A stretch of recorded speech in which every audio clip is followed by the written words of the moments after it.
Welcome to Test Podcast. I'm Kev. There's John and there's Neil on the phone. Say hi, guys. Hello. Today. Hey, so we're just three guys having a yak, and we have no idea where this is going to go, but let's see how we go. So we thought that instead of having talking hands or kind of crazy ideas about us spitting lyrical, today we just talk about what we would get next as watch collectors. We'd probably talk a bit more about ourselves in the proper show or future podcast. We'll talk about our collections, what our watch stories are. But I guess tonight, I'll throw it open to the team. But what is it that you guys would buy to add to your collection next? And, you know, for the purposes of framing it, let's keep it under 5,000. And if we start running out of ideas, we'll blue sky it. How about that? Okay. Sounds good. Okay. Well, I think you guys both know what I'm buying next, which will happen tomorrow, probably, which will be a Doxa That quick? 200 from our friends at Time and Tide in Melbourne. So, yeah, I think it's going to happen pretty quick. We're just waiting for one more person All right. to get in on the group buy, and then we're ready to pull the trigger, I think. So that I quite like this Doxa until I realized that it was 19 mil spec on the bracelet, because it kind of looks like this. I just pulled up pictures of it now, but it kind of is a generic 70s diver look, isn't it? yeah. Why does lug size matter? Well, I guess just coming from that thing of, I wanted to, I like the concept or the optionality of getting different, turning all my watches into strap monsters. That just conceptually feels like a limiting factor, and I guess I should point out, I guess because of podcast, right, we can talk over each other. It'll still sound cool. No, just talk. It's got a blue. Oh, it's really blue. Here we go. Yeah. Here we go. The blue's what I'm getting.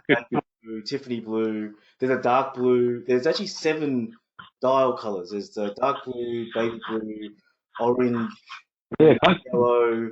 can't complain for lack of options. Black, and grey, I think. So there's quite a few dial options. And then I looked at another picture of this Tiffany blue you're talking about. That's too blue. That's almost like the cheery ladies color. What color you were going to get, John? I'm getting that one because if it's 2020, if I want to be a lady, I can. You know what I mean? Like it's no problem. That's true. You can identify. What would you get, Neil? Is the color this the Tiffany blue? Yeah, that one. Doll you're talking about? Yeah. It looks interesting, but I don't know where you could pull that off. Where would you wear it? I'd wear it. Yeah, that distinctly is a short t-shirt, beach type of look. Certainly not wearing that to the boardroom. Luckily, my office doesn't even have a boardroom, so I generally do wear shorts and a t-shirt, or jeans and a t-shirt. I guess it would actually be the same color as my jeans, so that would kind of work out. I mean, not quite the same color, but they're both. Really, I was going to say, you Tiffany blue, green jeans. No, there's like a name for that, cerulean or something, isn't it? No, we're like light blue jeans. Cyan. The traditional Levi color, like that's what I wear. So it's. I googled cyan. Yeah, that's right. Yeah. And plus, like, honestly, other than watch people, who gives a crap about matching clothing to watches, right? Like, do you think the average Joe out there wearing their Apple Watch with the white band are really caring about, does that go with, a boardroom attire or, someone who's wearing I think they do. That's why Apple offers a million strap options. But actually, who actually pairs it? Like the average Joe wouldn't pair it, right? Because then you'd never wear like a floral strap. You'd never wear like a bright strap. I mean, I reckon those are boundaries we set for ourselves, and damn everyone else if they don't like it, right? I mean, you're not going to get fired. You're not going to get fired. Blue watch, like. Would you get? And I'm staring only because the picture I'm staring at has the matching rubber strap. No, that's too much. So it's got too much blue. That's Yeah, too that's much too blue. much. But That's too much. Well, But actually, at my least biggest then it problem, matches, right? huh? At least then it sort of matches. This one, it Yeah, sort of contrasts too much with the bracelet. but my problem with the I think rubber it'll look great is, on the black rubber. yeah, well, I'm getting on the bracelet. I mean, Mm. the rule I have is always get on the bracelet. But the thing is, I actually think that you need a few watches that define your personality, right? And if you have a colorful personality and you're a colorful person, then you need a couple watches that represent that. Ooh. And for me, I am fairly casual most of the time. And I don't really care if someone looks at it and goes, "Oh, that doesn't fit," because they don't have to wear it. Yeah. So from my perspective, it's like I don't ever wear suits, and I feel like it's no more of a faux pas than say wearing a big F5 smartwatch, right, with a shirt that doesn't quite fit under the cuff. I don't feel like there's any Mm. real rules here unless you want to buy into that. That's kind of Yeah. my view. You are the So, best okay. sort of watch person. Sorry? You buy what you the like. market I is respect green. it. Oh, which color would you get, Neil, in this instance? I mean, it's almost no lack of choice. Too many choices. Call me a traditionalist, but the black to me looks the best out of the bunch. It looks coherent. There's a nice vintage vibe going on. The bracelet actually works with the dial. My only issue with this watch is it doesn't have the little logo. I've seen some limited edition ones with the Aqualung, and it's got that little logo in that 7-8 o'clock position. Oh, you're not talking the Doxa logo, and I'm on the monochrome site, so they've got like some side picks, and they've got like a little fish logo in the crown. You're not talking that one. Ooh, you're right. Yeah, from memory, it looks sort of like a like an oxygen Oh, tank. I see it because I've looked at the Doxa, the big Doxa Mission 31, and it's got a little thing on a little logo on it. No, I don't know okay. if the one I'm interested in is 200 or 300, but I just think with that little logo, it ties it back to its heritage. Perfect watch. I think that's 300. And interesting to note, only the black and the blue have vintage loom looking color. It looks like everything else has kind of like a modern loom. Yeah, actually, I never actually noticed that detail. Yeah. I think I might actually go for the yellow. Only because at the end of the day, the orange spoke to me. I think orange is a very Doxa color, but I already have an orange watch in a very similar hue, which is that old Hoya. So in the grand scheme of things, there'd be too much orange in my collection. So I think the yellow is kind of the next cab off the rank. But I would definitely only wear it on a black rubber strap.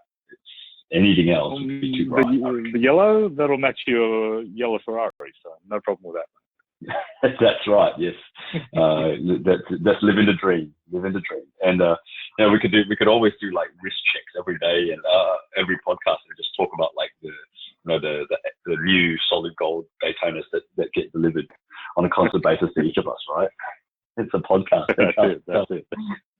I think that logo you're talking about, Neil, is only on the older limited editions. The new ones don't have that logo.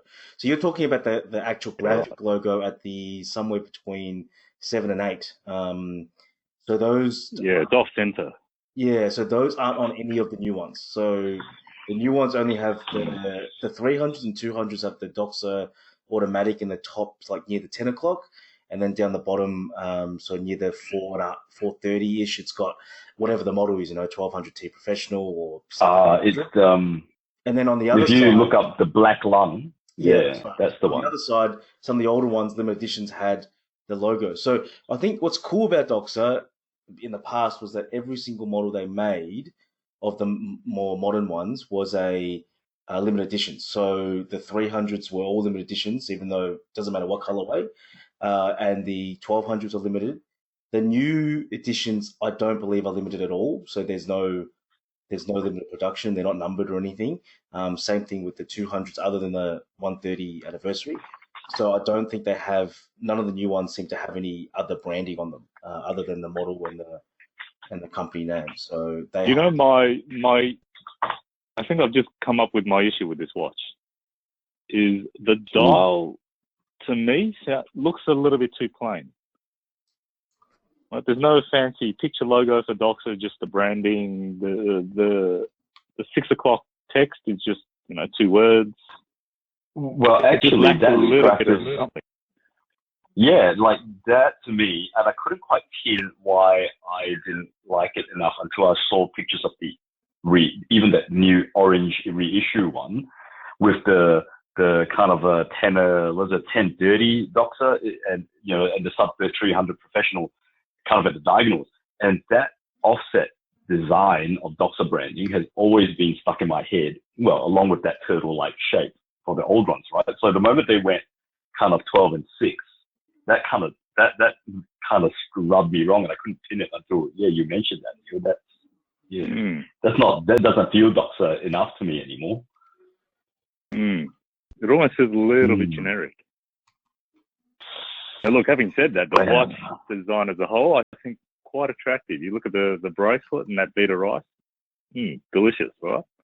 That's a little bit more something. There we go. I think any kind of little graphic, any logo to throw it off, anything on the diagonals to bring back that old kind of vibe would have done the job. Yeah, I think so. But no, it's a nice one, and certainly John's going to put his money where his mouth is tomorrow and pick up or order that Tiffany blue one. So I can't wait to see it in person. And pricing wise, here's the thing: $1,500 retail, $1,590 retail for the 200 makes it. What movements in it? ETA 28, 24, ETA sort of stuff, but that's all right. It's half the price of the 300. So the 300 is $29.90 retail. This is $15.90 retail. So it's literally half the price. And like, I understand that obviously it doesn't have the iconic Doxa sort of, cushion case style, but Doxa actually did make, a number of different models. And there is actually, if you sort of Google vintage Doxa, they actually have one from the 50s or 60s in a very similar case shape, with a very similar, hand styling. It's a little bit more blocky in the older ones. I think the old Shark Hunters, if you look at those, I've just found on my screen. So, I think it's, I don't think it's immediately recognizable as being Doxa, but certainly it's a lot easier in the pocket. And I think given that we're only 2 months into the year and I've already accumulated a few new watches, I think it's better on the pockets. A good thing. We go all night with this stuff, but we really should cut it because we've gone for an hour and we said we were going to go for half hour. So, I guess it was a pretty decent first run, for our listeners, whoever we test this on. Tell us what you think. What is your